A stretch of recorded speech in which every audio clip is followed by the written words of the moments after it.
Muy buenos días, tengan todas y todos ustedes. Les invitamos a tomar sus lugares. Estamos a punto de iniciar con este espacio de conocimiento en línea. Bienvenidas, bienvenidos.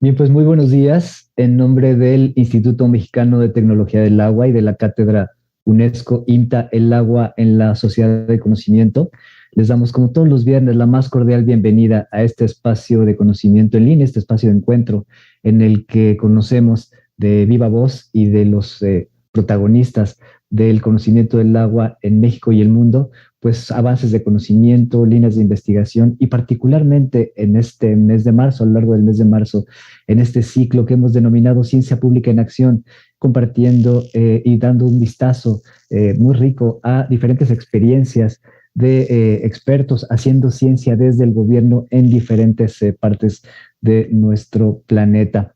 Yo quiero darles la más cordial bienvenida a quienes nos acompañan en esta plataforma Zoom y también a quienes nos acompañan en las redes sociales del Instituto Mexicano de Tecnología del Agua. Tú nos puedes seguir también a través de Facebook Live, también a través del canal IMTA en YouTube y también, por supuesto, en las páginas institucionales donde estamos compartiendo totalmente en vivo esta emisión, como el resto de las emisiones de este ciclo de espacios de conocimiento en línea. En la página del canal IMTA, por ejemplo, puedes acceder al conocimiento que estemos compartiendo y al contenido que estemos compartiendo esta mañana. Esta sesión está siendo grabada, de forma que si necesitas estar de nuevo viendo el contenido que compartimos esta mañana de nuestros invitados, que ya tendremos el gusto de presentar en unos segundos más, de la Oficina Nacional de la Administración Oceánica y Atmosférica de los Estados Unidos, de la NOAA, pues ahí estará disponible para todos y todos ustedes. O si saben de alguien que no haya podido conectarse de momento y que esté interesado en conocer esta temática, pues lo puede ver en cualquier momento en redes sociales y también en la página del canal INTA de YouTube. Quiero comentarles la dinámica que estaremos siguiendo en esta sesión de hoy. Técnicamente ustedes al ingresar a la plataforma Zoom observaron que las cámaras y los micrófonos de momento están bloqueados y así van a permanecer a lo largo de la sesión para favorecer pues una mejor experiencia para todos, para ponentes, para participantes, para moderadores y que sea una experiencia muy fluida. Sin embargo, pues un aspecto muy importante es la interacción y el diálogo con todas y con todos ustedes participantes de este seminario. Entonces, la forma de interactuar con nuestros ponentes de esta mañana será por escrito a través del chat. A partir de que inicie sus presentaciones y sus charlas, y hasta el final de estas, ustedes tendrán la oportunidad de, en el apartado del chat de la plataforma, poder plantear sus preguntas, sus comentarios, sus ideas y las compartiremos en la sesión al final con la moderadora. Y de la misma forma, si nos acompañas a través de redes sociales, pues en los espacios de comentarios estaremos muy atentos de recibir tus preguntas y tus comentarios. Con gusto lo haremos llegar a nuestra moderadora y abriremos este espacio de diálogo cuando termine la charla de nuestros ponentes de esta mañana. Yo quiero comentarles de manera genérica que hoy tenemos de verdad una emisión muy importante para cerrar con broche de oro este ciclo, porque tenemos dos grandes invitados. Está con nosotros Tomás Graziano, de la Oficina Nacional de Administración Oceánica y Atmosférica de los Estados Unidos. Él es en particular el director de la Oficina de Predicción del Agua, del Servicio Meteorológico o el equivalente al Servicio Meteorológico en los Estados Unidos.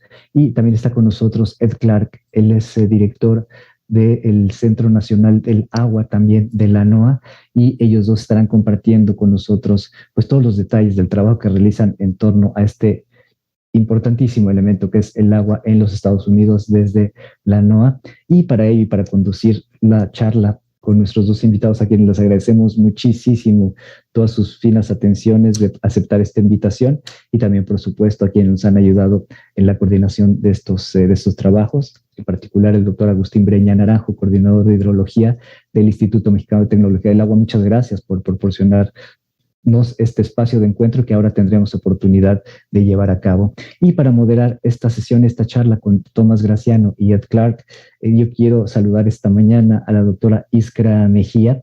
Ella es subcoordinadora de hidrometeorología del Instituto Mexicano de Tecnología del Agua, quien llevará la moderación de esta sesión. Doctora Iskra Mejía, ¿cómo estás? Muy buenos días. Te saludo como siempre con muchísimo gusto, y pues quedas con el uso de la palabra y con la presentación de nuestros magníficos invitados de esta mañana. Excelente. Muchísimas gracias, Marco.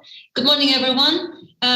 My name is Iskra Mejía Estrada. I'm the head of the Hydrometeorology Department here at the Mexican Institute of Water Technology.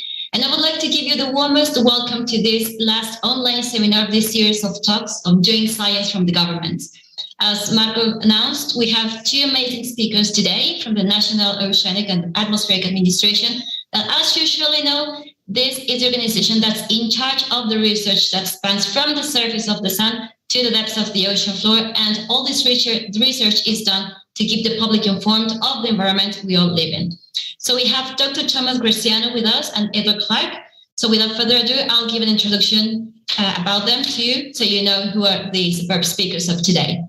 Dr. Thomas Graziano is the director of the U.S. National Weather Service, the Office of Water Prediction, a geographically distributed organization that includes elements in Maryland, Minnesota, and Alabama. The LWP collaboratively researches, develops, and delivers state-of-the-science national hydrological analysis, forecast information, data, decision support services, and guidance to support and inform essential emergency services and water management decisions nationwide. Tom has held numerous leadership roles over more than 37 years of federal service, most recently serving as the Chief of Staff of the NWS from November 2013 to January 2016. From 2000 to 2013, Tom worked in hydraulic services, most notably as the Chief of the Hydrologic Services Division at the NWS headquarters.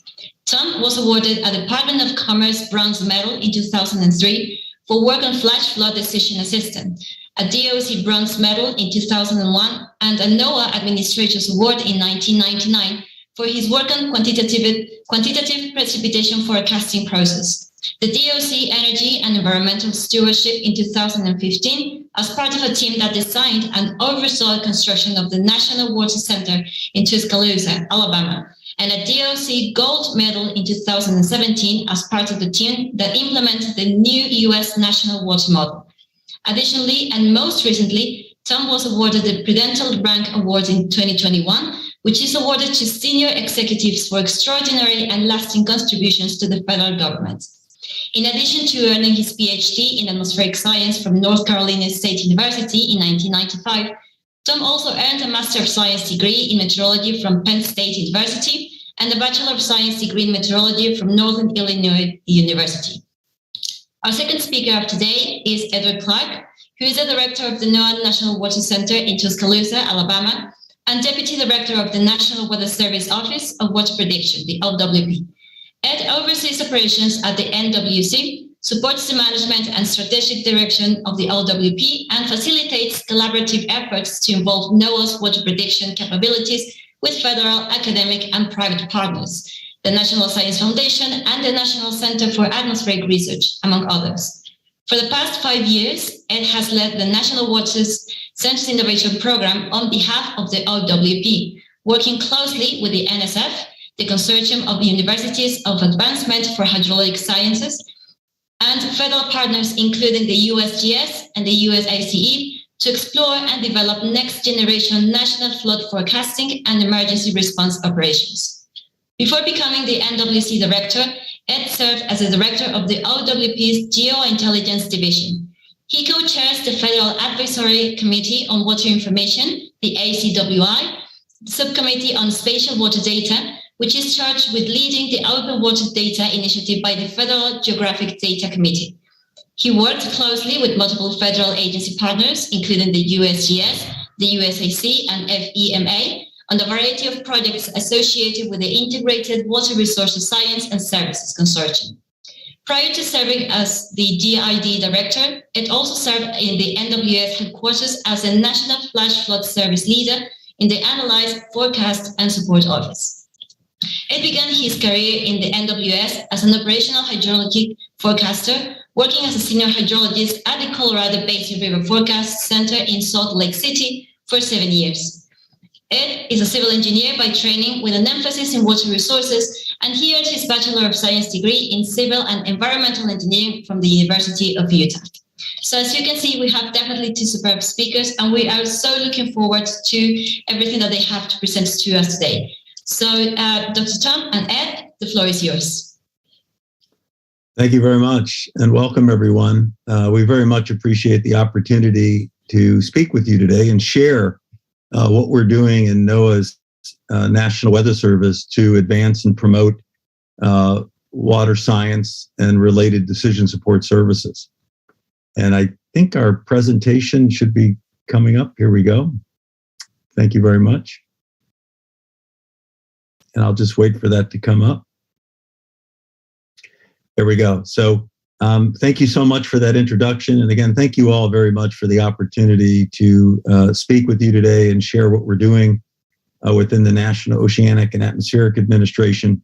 Ed and I are both members of what's referred to as the National Weather Service. It's a component of NOAA, and we have responsibility within the Weather Service for the operational generation of water resources forecasts from everything from flood to drought, and and everything in between. So we support through the Office of Water Prediction and the National Water Center the operations at 13 river forecast centers across the United States and the water-related activities within 122 weather forecast offices. So there's a very expansive infrastructure within the United States to provide hydrologic services, and we support those folks with science and technology, new tools and capabilities to enable them to do their job. And we also operate out of the National Water Center, which Ed is the director of. We have an operations center, and so we provide national level support for all manner of hydrologic activities. Next slide, please. So for us, it all begins with our stakeholders and ensuring that the science and technology that we develop and apply and implement into our operations and the related services that we deliver address the needs of those that we serve. And so we spend a considerable amount of resources engaging with our stakeholders at all levels, whether it be at the local, tribal, county, state, national level. We engage our stakeholders, and we have done so for many, many years. I've been in the program for over 25 years, and we've had an exhaustive and very comprehensive engagement with our stakeholders and across the community. And what you see on the screen in front of you is a compilation of what we've learned, a snapshot, if you will. And based upon those interactions, where we have gone out and asked our stakeholders essentially what decisions they make for which they need hydrologic information. What are the decisions that they make that keep them up at night? What are the decisions they make for which they need additional information to ensure they're making the right decisions? And so what we have done is we've gone out, we've talked to these stakeholders, we've documented what their needs are, we've integrated, prioritized, and after distilling all of that information, what you see in front of you are 5 key thematic areas of focus: floods, droughts, water availability, water quality, and climate change. And really, climate change impacts all of the other pillars you see in front of you. But these are the primary areas of focus that we're building our science and technology activities around, and we're building our plan for the evolution of our services to deliver actionable information at the time and space scales that our stakeholders need it. One of the things that we've learned in recent interactions with our stakeholders is that they need information at increasingly higher resolution, space and time. So they need information more frequently, and they need it at higher spatial detail. They need information down to the street level. Emergency managers in this country, for example, in a flooding situation, need to know where the water is going to be, when it's going to be there, how long it's going to be there, how deep the water is going to be, and what infrastructure will be impacted by those floodwaters. That, by providing that level of information, by providing that level of intelligence, enables that type of decision maker to make informed and appropriate decisions to help protect life and property. Next slide, please. So we take these requirements that have been documented, integrated, prioritized, and we use them to develop plans. And two plans of particular note are one, the Weather Service, National Weather Service Strategic Plan, which you can see there, the 2019 to 2022 Strategic Plan.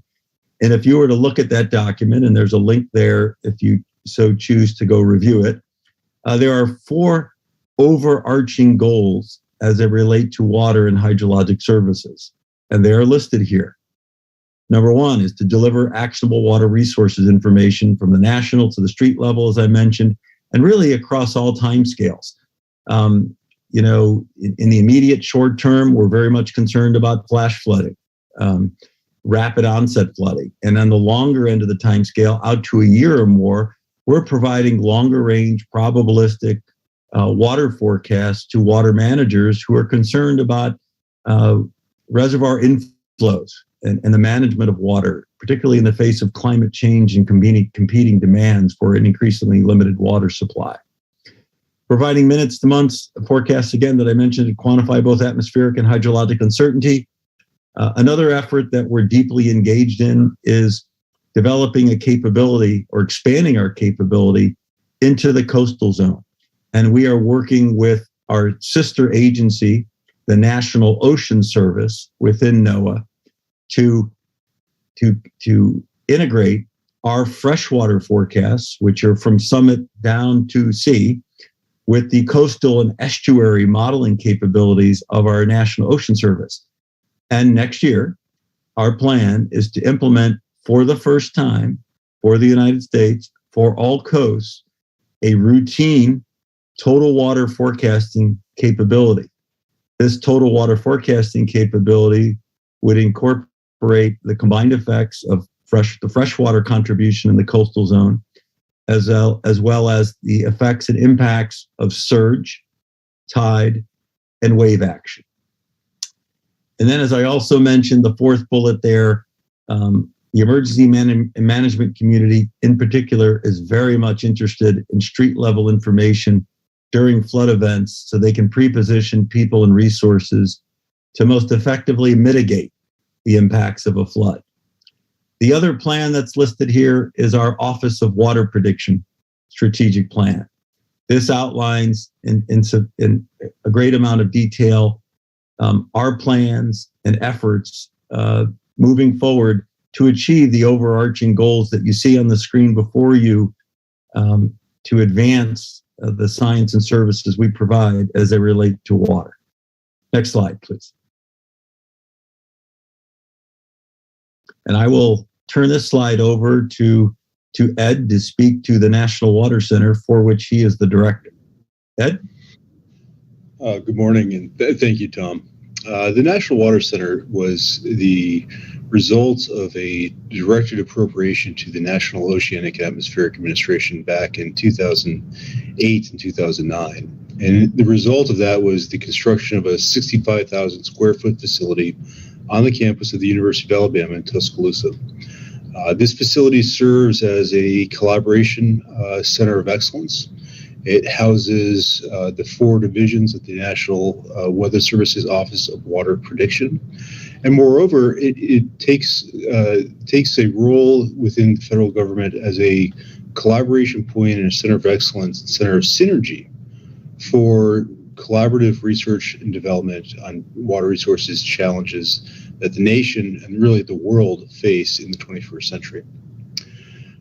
We have been in operations within our basement floor. Our third floor has been in operation since 2018, with the goal of becoming fully operational with full staffing by the end of this fiscal year in September 2022. We also liaise directly with the academic community, and we host what we call our Summer Institute, where we have participation from universities across the country through a group called the Consortium of Universities for the Advancement of Hydrologic Sciences Incorporated, pronounced in English as QUASI. This is a group of universities who have shared mission space and research agendas related to water science. And what we do with the Summer Institute is we bring about 25 to 30 students, regardless of nation of origin, into the National Water Center to work alongside our scientists and engineers to envision and view just over the horizon technologies. What is the art of the possible is the mantra for the Summer Institute program that we run here. And finally, the Water Center has had a number of scientific engagements. We've had over, at this point in time, 200 scientific meetings with over 4,000 participants from folks around the country and really around the world. We're very proud of the inclusivity and the collaborative nature of this facility. And hopefully at some point in time, we would be able to host some of the folks on the call today. Next slide, please. We have a unique opportunity. Within NOAA, these are called cooperative institutes. And these are entities or universities and university consortiums that are built around developing capabilities that the NOAA research community cannot do on their own. So in FY21, so this is our federal government's annual appropriation, we were appropriated to establish a cooperative institute for water resources, science, and services. This entity, this cooperative institute, is still being designed, developed, and awarded. It has not yet been announced, but will be announced in the next couple of weeks, actually. So a very exciting time for us. There will be 4 major research themes for this Cooperative Institute for Water Resources. One is expanding and improving our water resources predictive capabilities, leveraging things like our modeling capabilities, our research components, the satellite assets. How do we bring these resources to bear on the predictive nature of water science within NOAA and across the federal government? The second is advancing and accelerating what we call our community water resources model.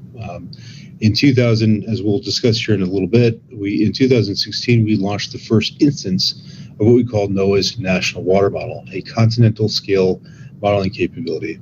Our endeavor now is to expand that capability to modernize and modularize this to become much more accessible to the development and research community as well as the user community.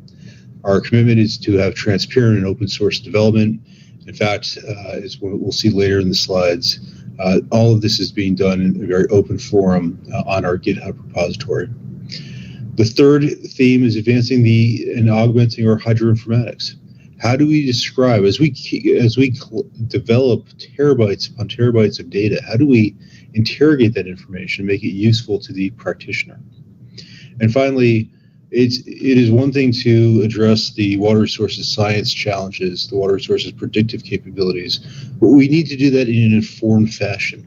And by leveraging social, economic, and behavioral science, we are ensuring that we meet, as Tom said in his second slide, we are ensuring that we meet the stakeholders' needs to inform and help support the decisions that they make with regards to water security, water availability, water safety.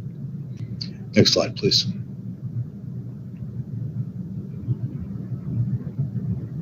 And perhaps click one more time.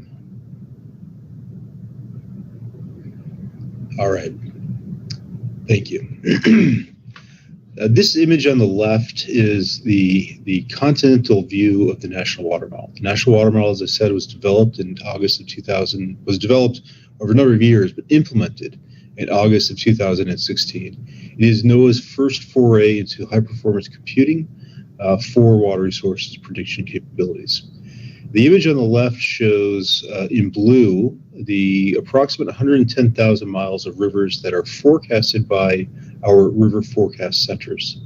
As you can see, they cover the major rivers across the nation: the Mississippi, the Ohio, the Colorado, the Snake and Columbia River basins in the Northwest, and critical rivers in the California watersheds. What they don't do is reach, as Tom said, the neighborhood or street level scale.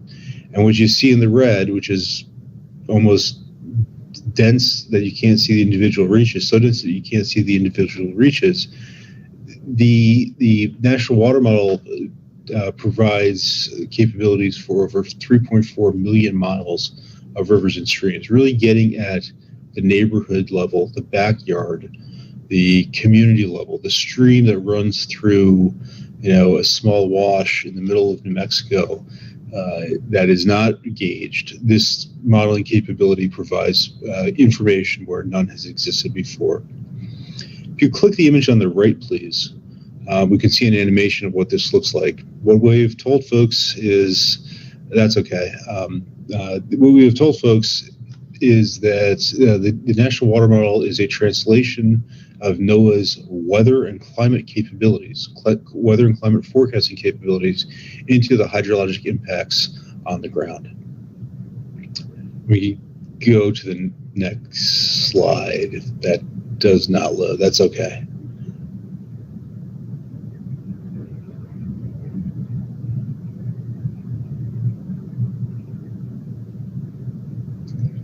There are, well, that slide is coming back up. There are 4 configurations of the National Water Model. It provides capabilities from the next hour out to 30 days, leveraging what we call the forcings, or the meteorological inputs from the suite of weather prediction capabilities, weather and climate capabilities from the National Weather Service and NOAA at large. The analysis cycle goes back 28 hours. As hydrologists, we know it's important in order to forecast the future, we want to make sure that our model is predicting what's happening now on the ground. It's going back and picking up the rainfall, the antecedent conditions, and running that forward in time, preconditions the model. We then forecast out 18 hours every hour with our short-range forecast based on the high-resolution rapid refresh model. Every 6 hours, we forecast out 10 days. Based on NOAA's global GFS, or Global Forecast System model. And then once a day, in an ensemble fashion, we forecast out for 30 days, really looking at the trends, wetting and drying trends across the nation. Next slide, please. Tom, I'll turn this back to you if you'd like to talk about some of the capabilities that we're launching from our operational delivery with the National Water Model. Sure thing, Ed. Thank you. So this slide just demonstrates for you a couple of things. So on the right, where it says AHPS conditions on March 1st, AHPS stands for the Advanced Hydrologic Prediction Service. And what it is a graphical representation of the level of the threat of flooding as produced by our 13 river forecast centers across the country. So you can see their forecasts, which typically extend out roughly to 5 days. They make forecasts generally on a daily basis, sometimes more than once a day, depending upon the nature of the events ongoing. And they generally incorporate forecast rainfall out from anywhere from 1 day out to typically 2 to 3 days, depending upon the nature of the event and the predictability of the rainfall. But what you can see is an event on the right there. These conditions are for March 1st, 2021, and a lot of color there indicating, and the red there indicating moderate, red to purple indicating moderate to major flooding. And then so you can see the area there, that's the Ohio Valley, if you will, and lower Mississippi Valley within the United States.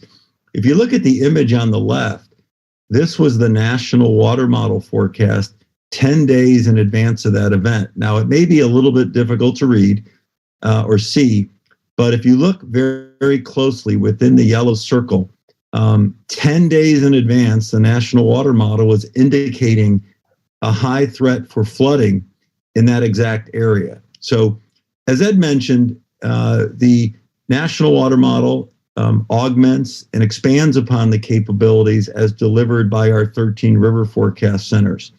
It is complementary guidance that provides forecasts at a 700-fold increase in spatial detail.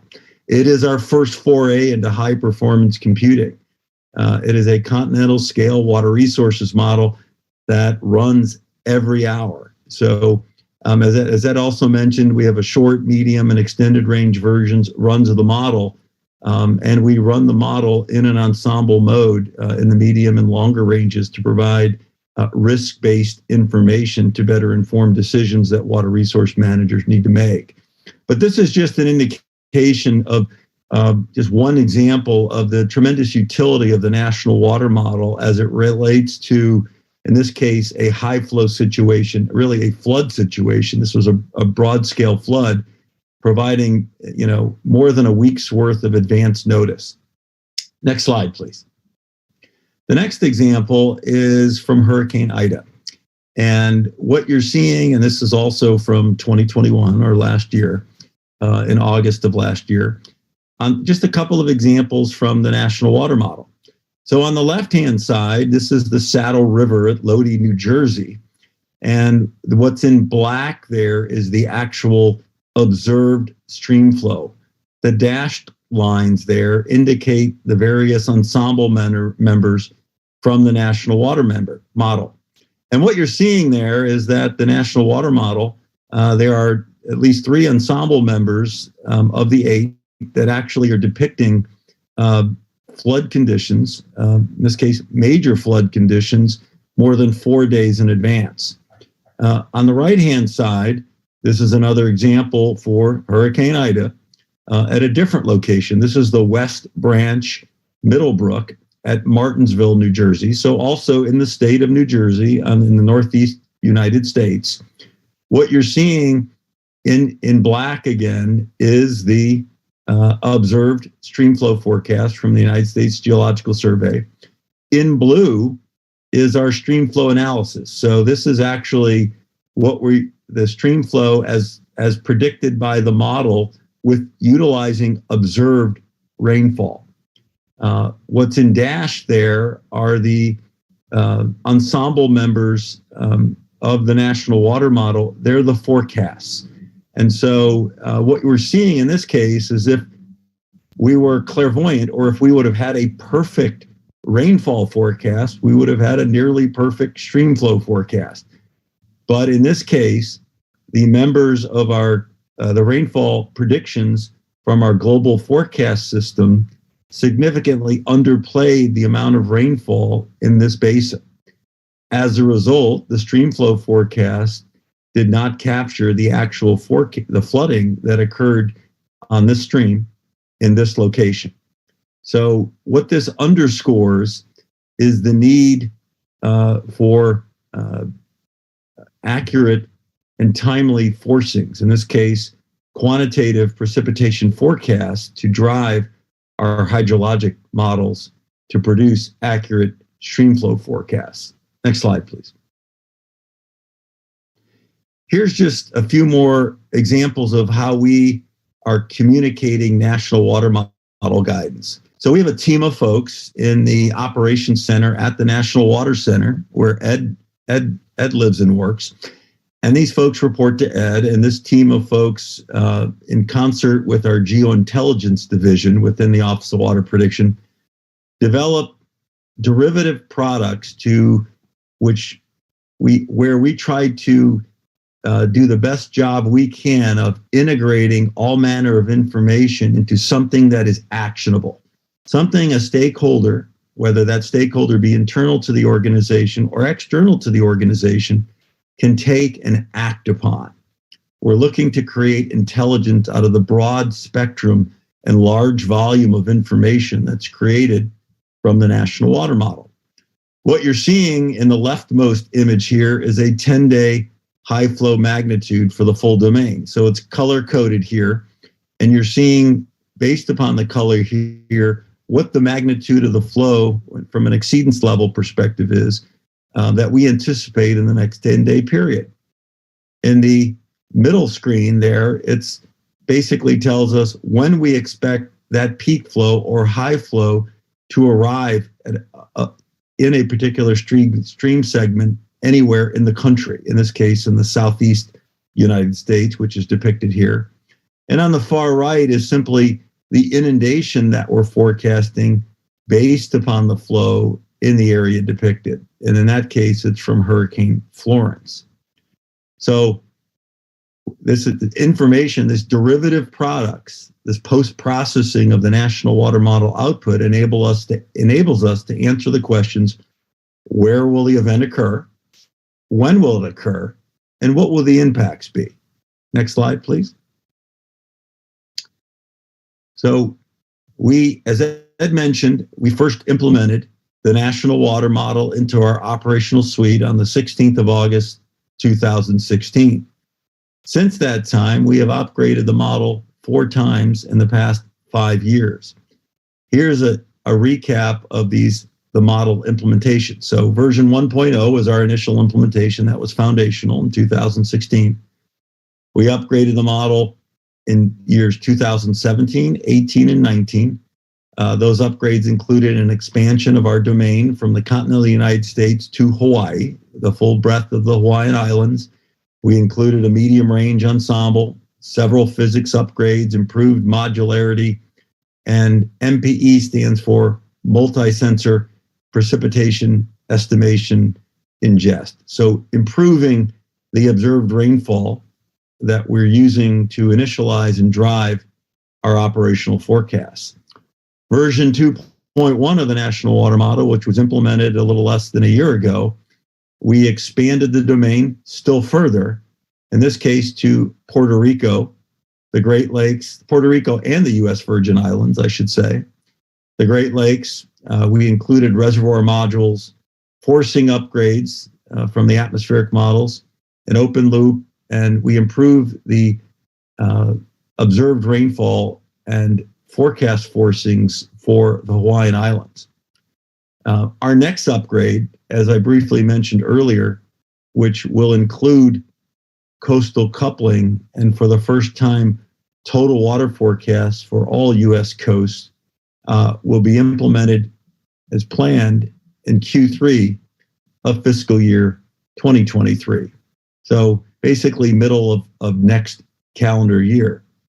This will include coastal coupling and expansion to Alaska, improved infiltration module, inland hydraulic routing capability, and several hydrofabric upgrades. Next slide, please.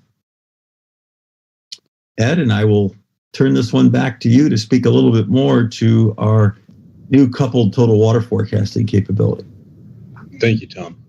We're very excited about the release of National Water Model version 3.0, which will take place in 2023.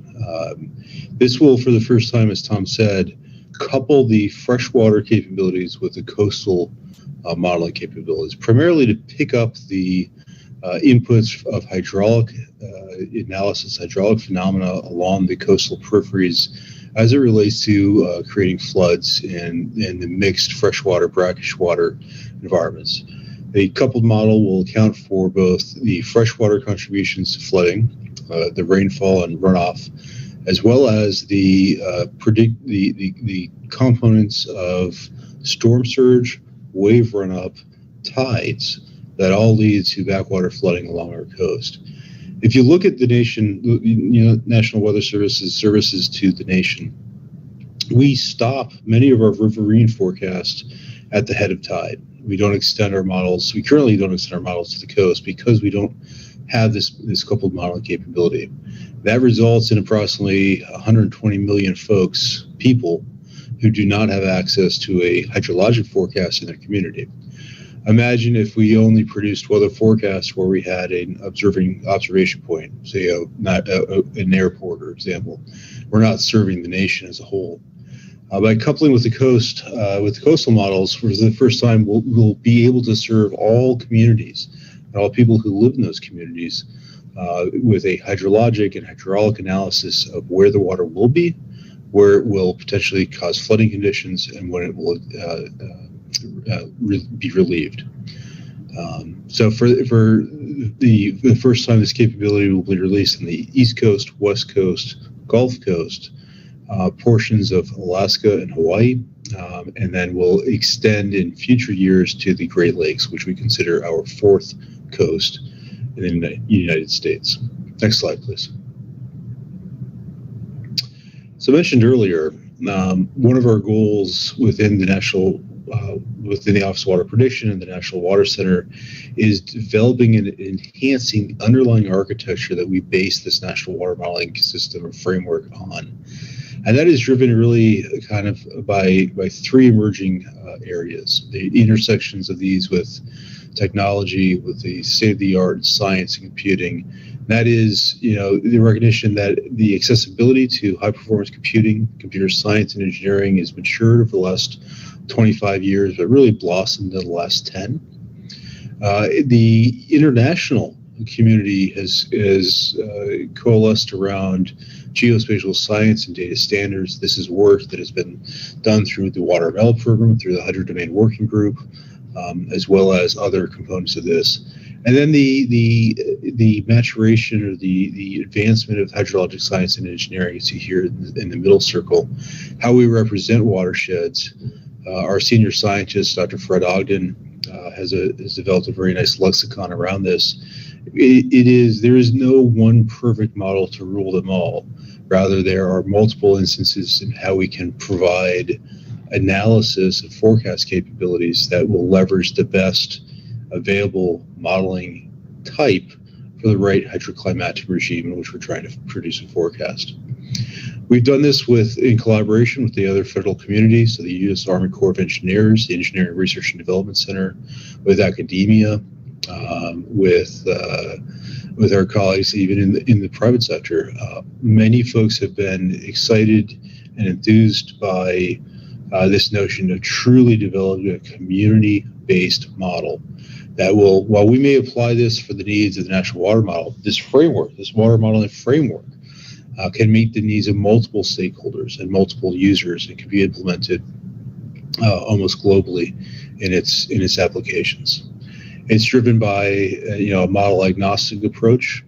It is leveraging standards-based for representation of not only the standards in terms of the hydro domain, but also standards in terms of model development, something called the Basic Model Interface, or BMI.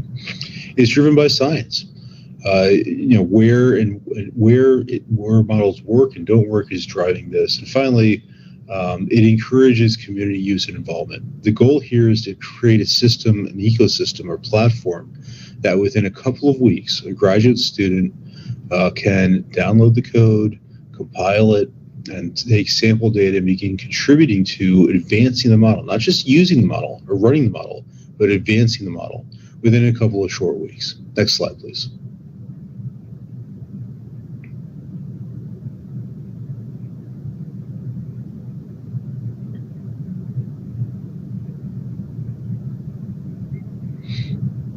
Just a second, please.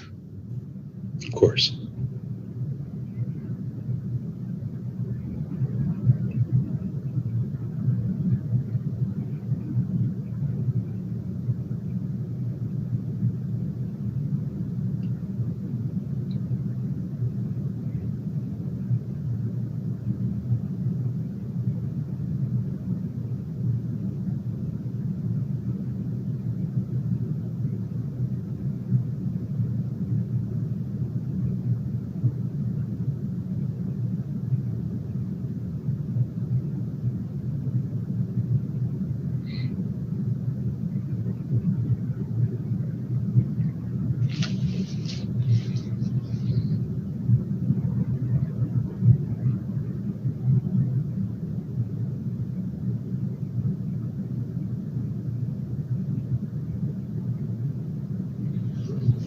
I think that's the one.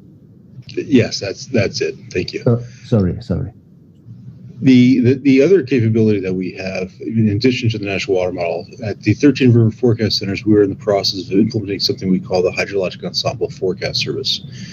This is a probabilistic ensemble-based approach that characterizes the uncertainty associated with both the hydrologic and meteorological components. I won't go through the status of the images on the bottom, but I will draw your attention to the middle image on the bottom of the screen, and that is the distribution of the spread around the model uncertainty.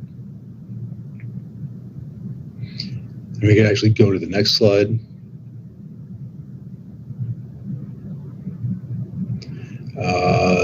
So what we see here on the left is the implementation of the current about 140 to 180 forecast points where there are existing flood inundation mapping capabilities.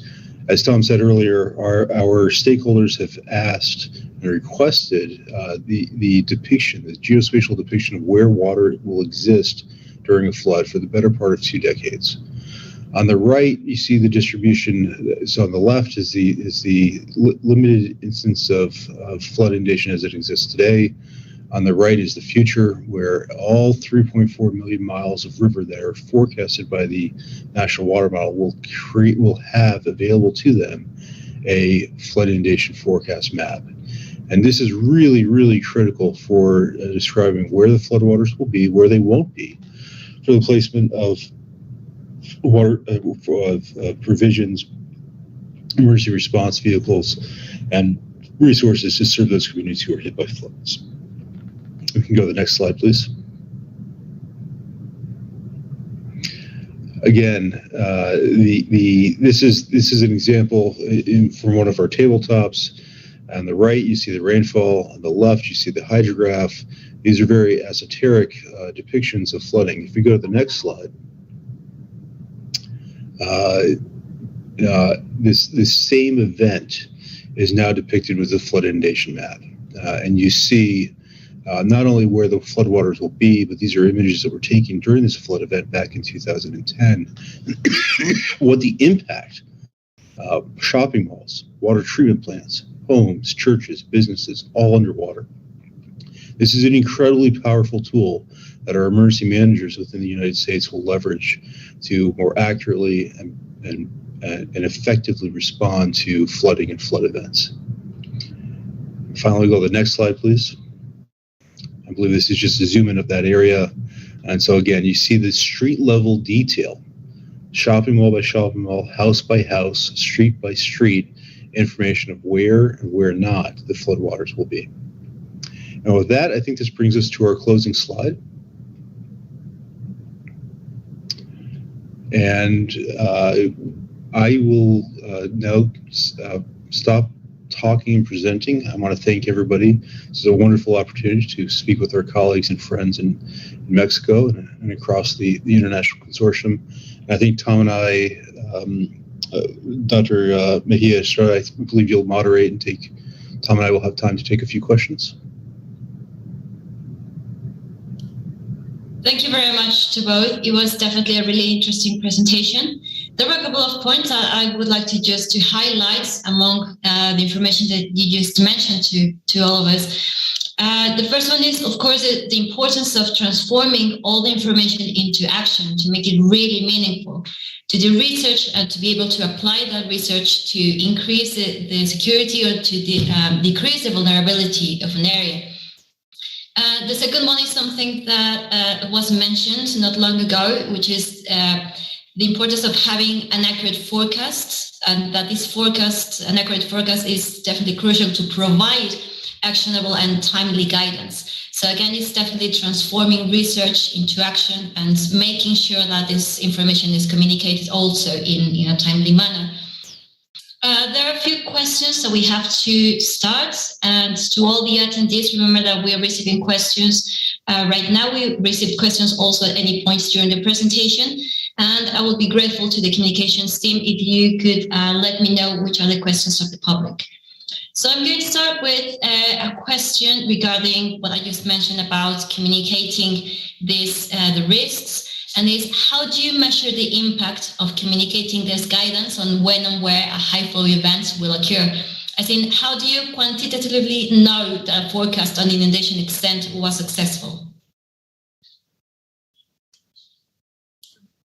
Well, we basically look at, we've validated the approach that we've developed, and we continue to evolve, utilizing several past events, number one. Number two, we leverage any and all on the ground in situ observations we can during an event or post an event to validate the aerial extent of the mapped floodwater versus reality. Number three, we also use any and all airborne or spaceborne information that's available to us in our operations center, both during and after an event, to validate the inundation forecasts that we provided. So we've been in a demonstration mode within the National Weather Service as part of our broader Department of Commerce. It was basically a Department of Commerce, what we call an agency priority goal. So it's not just important to the Weather Service, it's not just important to the National Oceanic and Atmospheric Administration, it's important to the Department of Commerce that we get this right. And so for the last 4 years, we've been demonstrating this for roughly 115 million residents within the continental United States. We've been doing all manner of validation, both, again, with historical events, real-time events, to determine the accuracy of the product we're producing, and using that information to further refine this capability. And we've got a very detailed plan moving forward for how we evolve the technique and the foundational data that we use that underlies this. So hope that answers the question. Ed, I don't know if anything you want to add? I'll offer one additional point. In addition to all the observations that Tom mentioned in the verification validation process, with our Summer Institute, when we bring students in, one of the early demonstrations from the Summer Institute students was a really novel approach to take social media images of flooding and use those as verification. And they went one step further. They took social media images of flooding, and then they went back into the Google Street View or Google Earth Engine and superimposed that image of a flood high water mark with where geospatially that was to calculate a water surface elevation across that community. I thought that was just absolutely brilliant. And the students that did that, they did that in the better part of 3 weeks. Taking that software and are beginning to commercialize that. So we don't just do this, in terms of delivering governmental science and services, but this is also some of the beginnings of fostering economic development and business investment and evolution. Thank you very much both for the responses. So this definitely talks about having a strong database, a historical database, and also devices that we could sense this information so we can validate all the modeling that we do. And also what you just mentioned, Ed, about using social media, I think that's a topic that has come up quite recently. And it's quite interesting to find out that it's definitely useful, that Twitter is not just to rant about something, they can definitely provide useful information on an event, because a device, a mobile phone is a device that everyone has, and now that all those devices have cameras, and we can capture those events pretty much real time. So it's quite an interesting topic that you just mentioned. If I might add one thing to your earlier point, where you talked about the communication of information. One thing that Ed and I perhaps didn't emphasize enough is our commitment to not only the physical sciences and the application thereof, but to social sciences. And your forecast is only going to be impactful if the people that you're generating the forecast for act upon it. And what we like to say is that the intrinsic value of a clairvoyant forecast is essentially zero if it's not well communicated. So we could be perfect with all of the forecasts we generate, but if we don't make the investment in social science to make sure that the message that we want to communicate is equal to the message received and that people act and respond appropriately, then we haven't done our job. So I want this audience to know that, we are making investments in the social and behavioral sciences to ensure the products that we develop and deliver address the needs of our stakeholders and elicit the appropriate response when needed. So that's really an important point that you made earlier, and I just wanted to underscore that. Thank you. Thanks to you. It's definitely important to incorporate all the different approaches into the same purpose, which is communicating risk and making that science meaningful. We have another question that says, how can we articulate, or how can we collaborate with other interested organizations or sectors to generate knowledge? As in, what's the work that can be done with society to inform society, which is also following this point of socializing knowledge? I'll take a stab at that and ask Tom for his thoughts. This is a very intriguing question, and I think it speaks to the vitality and the future of science in this country and really around the world. I will say, I'll be very blunt, involve young people. Approach and get the interest when children are in their earliest forms of scientific curiosity. The biggest thing the greatest skill that I look for, or talent or trait that I look for when I hire people, is not knowledge, it's not experience, it's curiosity. Be curious, foster curiosity. Find a student who is fascinated by the ripple on the river and wants to understand the fluvial dynamics that created that hydraulic jump. Find the student that has an unanswered question, that made an observation and doesn't necessarily understand what they're seeing, but has a thirst or a hunger for that knowledge. I think that's that philosophy, embracing curiosity and allowing ourselves to be curious as scientists, as government employees. That's the best thing we can do, because that fosters excitement and enthusiasm. Now, you wake up in the morning and you're curious, you're excited, you're interested, fascinated by what you'll discover that day. That makes for a great day. I know that's very metaphysical, and that's probably not a straight answer of how do we create memorandums of understanding between agency X and agency Y, but really it's that underlying spirit. One of the greatest joys of my career has been finding like-minded folks who challenge me, but like-minded folks who are also curious about the world, who have become not just colleagues and research compatriots, they become friends. That, to me, was one of the greatest joys of working in science in government. Tom? Thanks, Ed. Just to build on that, your point about enthusiasm and passion, we do look for people, I like to refer to it as, who have the fire in their belly, who really are going to bring their A game every day, who are curious, who are hard workers, who are dedicated, who are committed, who are perseverant. Because the challenges we face are growing. They threaten our economic and our national security. They're increasingly complex. They're multidisciplinary in nature, and they're growing. And, so to address those problems, the other thing, we need people who not only are good scientists, but people who are also good communicators, who can work well with others because of the multidisciplinary nature of the problems that we face. You can't really solve the problems that we're trying to solve with a scientist who's isolated in one area. You have to get a spectrum of physical scientists in a room together with social scientists to develop the right kind of team to address fully the kind of problems that we have to solve today. So it's all about teams. It's all about getting the right people in the right space to work together on these complex problems. They're only getting bigger and more challenging, and that's the approach, attitude, work ethic that we're bringing to it. And we recognize that, we're really excited.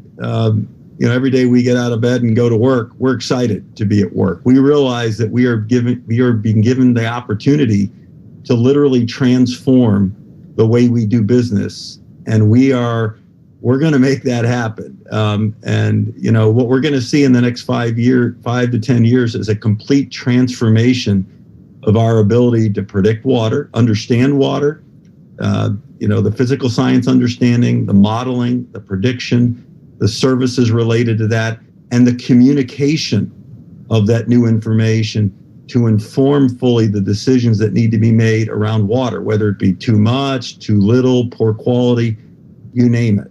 The needs are growing, and we have the opportunity to address those needs, and that's what we're focused on. Thanks. Thanks both for the contribution. This last thing that you mentioned, Dr. Graziano, is something that has been a recurrent topic in the last talks, which is to reach out to other scientists, to collaborate, to make sure that you build an integral team that includes scientists from different fields, from social sciences, also, of course, from water sciences, and any other knowledge areas that could complement each other so that any project can be carried out successfully. So this is definitely something I take away message not only from this talk, but also from this series of talks, to reach out, to collaborate, and to build a team, to work as a team also.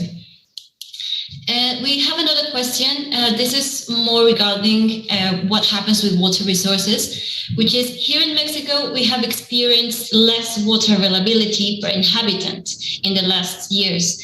Can you tell us about some insight on what's the situation, the current situation in the United States, or maybe where we can consult this information, where we can check this data on water availability per inhabitants?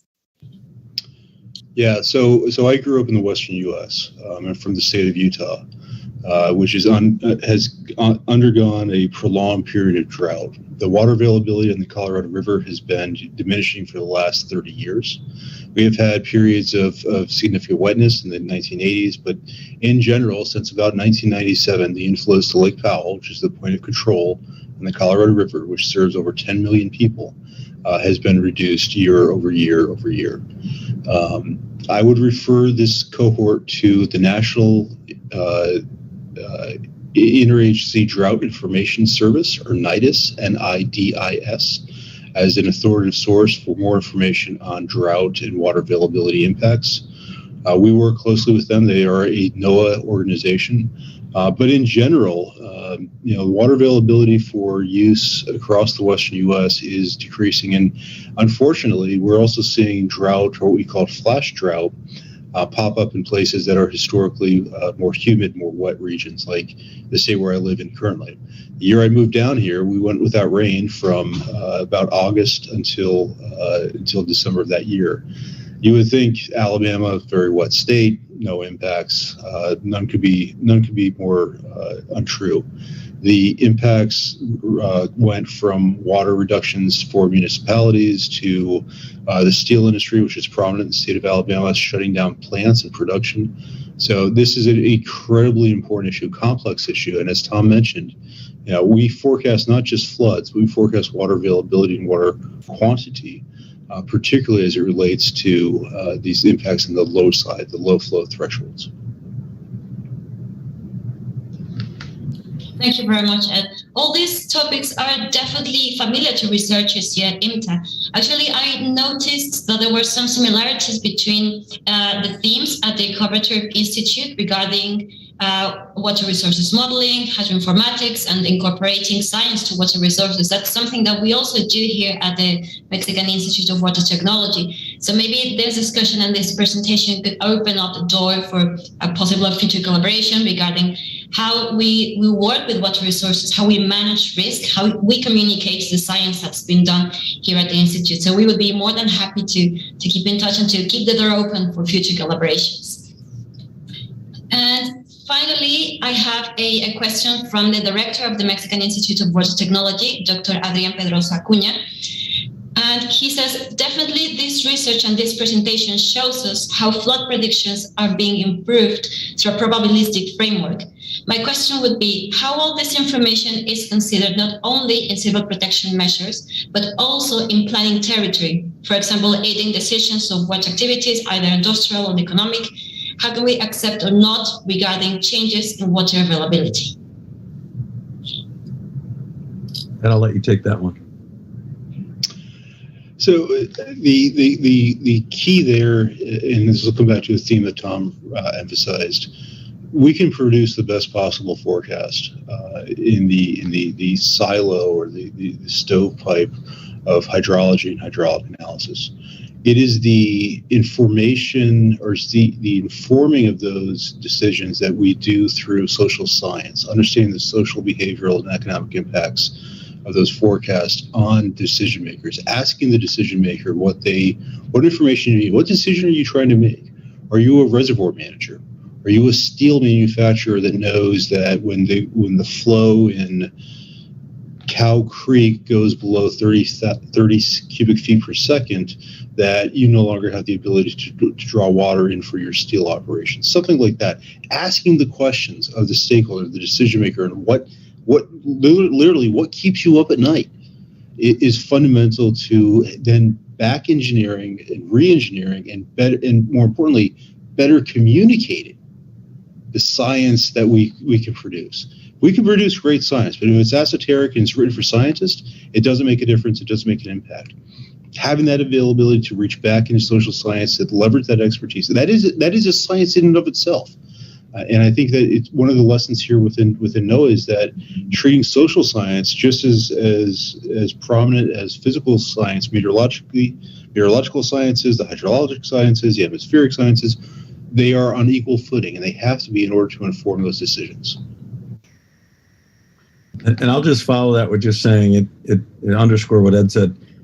It all starts with the engagement with the stakeholders, understanding fully what they need, establishing the target that you're aiming at.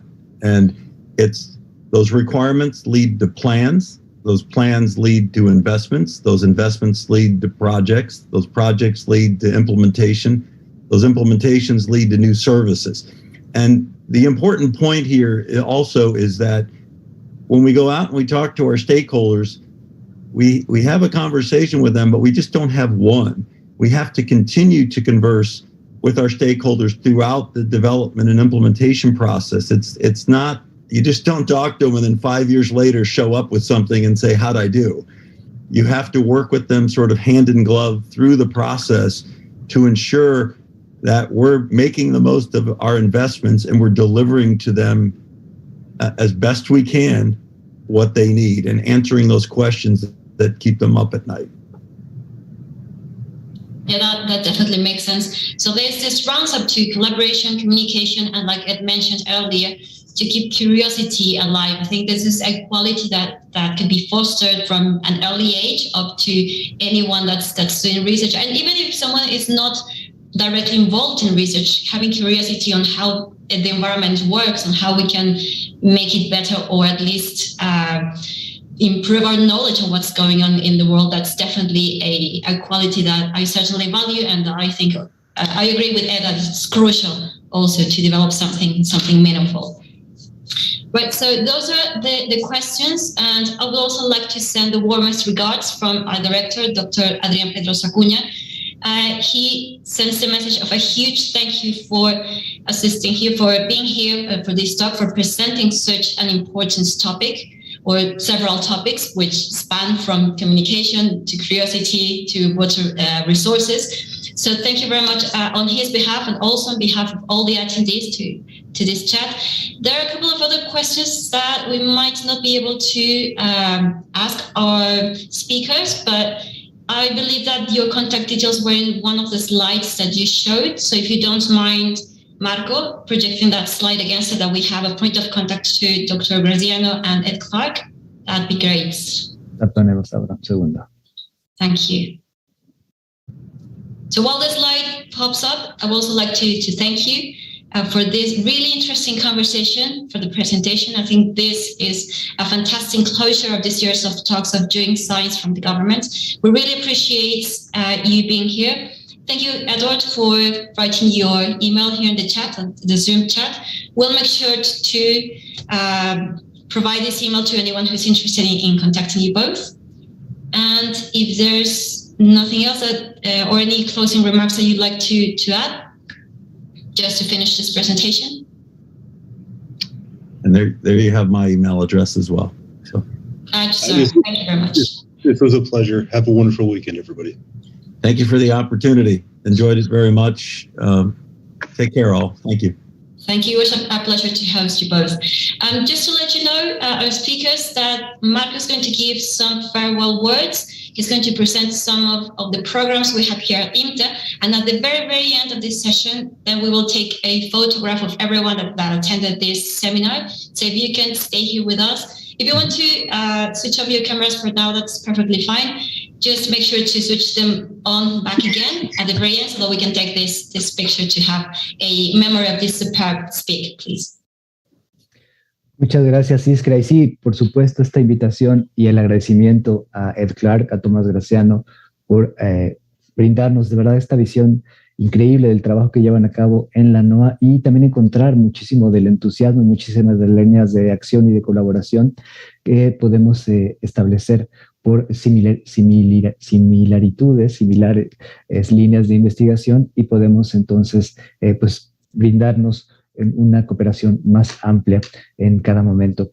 Yo quiero invitarles a todas y todos los que nos acompañan a que, como ya es una tradición y más en esta sesión, que es ya prácticamente una sesión que cierra un ciclo, todo el ciclo del mes de marzo, con estos espacios de conocimiento enfocados a conocer cómo se hace ciencia desde el gobierno para brindar conocimiento como evidencia científica para la toma de decisiones, para orientar políticas, para orientar también, pues en fin, muchísimo del desarrollo de nuestros países. Y pues estamos concluyendo este ciclo de hacer ciencia desde el gobierno y pues como hemos visto, pues hemos tenido oportunidad de conocer las experiencias de NOAA, como esta mañana con nuestros magníficos invitados. También conocimos, por mencionar algunos, del Servicio Geológico de los Estados Unidos. Nos llevó también esta visión a conocer experiencias de la Oficina Federal del Medio Ambiente en Suiza. En fin, una visión muy amplia que les invitamos muy cordialmente a que si necesitas tener otra vez el material que compartimos y los contenidos que compartimos en esta conferencia, pues puedas conocerlos en nuestras redes sociales que estarán en pantalla en un segundo más. Y yo quiero aprovechar este instante en lo que todos encendemos nuestras cámaras para poder tomar esta foto conmemorativa de este seminario de hoy y del cierre del ciclo de Haciendo Ciencia desde el Gobierno, a que nos acompañen en nuestras redes sociales. Las tenemos en pantalla y ahí estaremos muy pendientes compartiendo toda la información que hemos generado en esta sesión y en las sesiones anteriores. Está todo disponible, abierto para todas y todos los interesados. La que sigue, por favor. Quiero aprovechar también para hacer invitaciones. En nuestro programa de educación continua tenemos el curso que ya comienza la próxima semana, Ley de Aguas Nacionales, aspectos relevantes e institucionales. Todavía estás a tiempo de completar tu registro. El cupo es limitado. Tengo entendido que todavía quedan algunos lugares. Entonces, pues toda la información está disponible en pantalla en el correo electrónico educación-continua@tlaloc.imta.mx y todos los detalles del curso impartido por el maestro Roberto Galván Benítez en esta visión de nuestro marco legal en México con respecto al agua. La que sigue, por favor. Y tenemos convocatorias también para los programas de posgrado que ofrece el Instituto Mexicano de Tecnología del Agua. En este caso, en este momento, tenemos la invitación a 2 maestrías. Una de ellas en Ciencias y Tecnología del Agua, con una duración de 4 semestres. Es un formato presencial. Y en el mes de abril ya próximamente estará cerrándose ya el plazo para recibir sus documentos. Toda la guía para poder enviar su información está disponible también en nuestras redes sociales y en la página académico@posgrado.imta.edu.mx. Lo tenemos en pantalla y estaremos compartiendo también en redes sociales esta y otras convocatorias. La que sigue, por favor. De la misma naturaleza, otra maestría que ofrecemos desde el instituto es la maestría en gestión integrada de recursos hídricos. Esta es una modalidad a distancia, dura 4 semestres también, y en abril estaremos también cerrando el proceso de recibir sus documentos a todos los interesados en cursar esta maestría en gestión integrada de recursos hídricos. Toda la información también en la sección de posgrado de los sitios informativos del Instituto Mexicano de Tecnología del Agua. La que sigue, por favor. Invitarles a que pues, nos acompañen en diferentes medios de difusión y de compartir conocimiento en nuestro boletín quincenal Hidrófilos. Este número dedicado, como sabemos, esta semana se celebró el Día Mundial del Agua y pues ahí tendremos mucha información de todo lo que ha sido esta celebración y la reflexión que viene acompañando estos días mundiales, en particular el del agua. La que sigue, por favor. Y vinculado también con una reflexión en torno al Día Mundial del Agua, les invitamos a que nos lean en la página web institucional del Instituto Mexicano de Tecnología del Agua, en una columna en particular de diagnóstico, una columna de análisis que se llama Perspectivas, y en esta semana Haciendo visible lo invisible, ese fue el lema del Día Mundial del Agua, porque los acuíferos están sobreexplotados, y se presenta una disertación y una discusión en torno a esta temática. Les invitamos de verdad a que lo lean, todavía está disponible y estará disponible en la página junto con los artículos que publicamos semana con semana, y les invitamos por supuesto a que nos comenten, a que nos lean y a que nos propongan también temas que sean del interés de todas y de todos ustedes. La que sigue, por favor. Y de nuevo recordarle a nuestras redes sociales para que nos mantengamos todos conectadas. Y con esta slide estamos cerrando ahorita las presentaciones, y yo invitarles a que, si así lo deseas, puedas encender tu cámara para que podamos hacer esta imagen fotográfica, esta fotografía de grupo, para agradecer muchísimo, de verdad agradecemos de corazón a Tomás Graziano, a Ed Clark, su compañía, el compartirnos de la forma en la que lo hicieron, la experiencia, el conocimiento y todo el trabajo interesantísimo que desarrollan desde la NOAA. Thank you very much, you both. Fue de verdad un espacio de conocimiento inmejorable para cerrar este ciclo de experiencias de cómo se hace ciencia desde el gobierno, brindando información útil para el desarrollo de nuestros países. Entonces, sin más preámbulo, muchísimas gracias. Siguen llegando comentarios en el chat. Si nos lo permiten, les haremos llegar pues el registro de todos los comentarios y preguntas que estuvimos recibiendo, y también compartirles pues toda la información que se genere después de este seminario. Muchísimas gracias. Entonces, ¿qué les parece si a la cuenta de 3 nos regalamos una gran sonrisa, tal vez una sonrisa de formar una nueva comunidad de conocimiento, una sonrisa de que es viernes y una sonrisa de que nos veremos en los próximos espacios de conocimiento y actividades que tienen que ver con el conocimiento del agua? A la cuenta de 3, 1, 2 y 3. Nos damos un fuerte abrazo para todas y para todos ustedes. Nos vemos muy pronto y queden conectados, porque nos veremos en el siguiente espacio de conocimiento en línea del Instituto Mexicano de Tecnología del Agua. Muchísimas gracias. Que tengan el mejor fin de semana. Hasta pronto.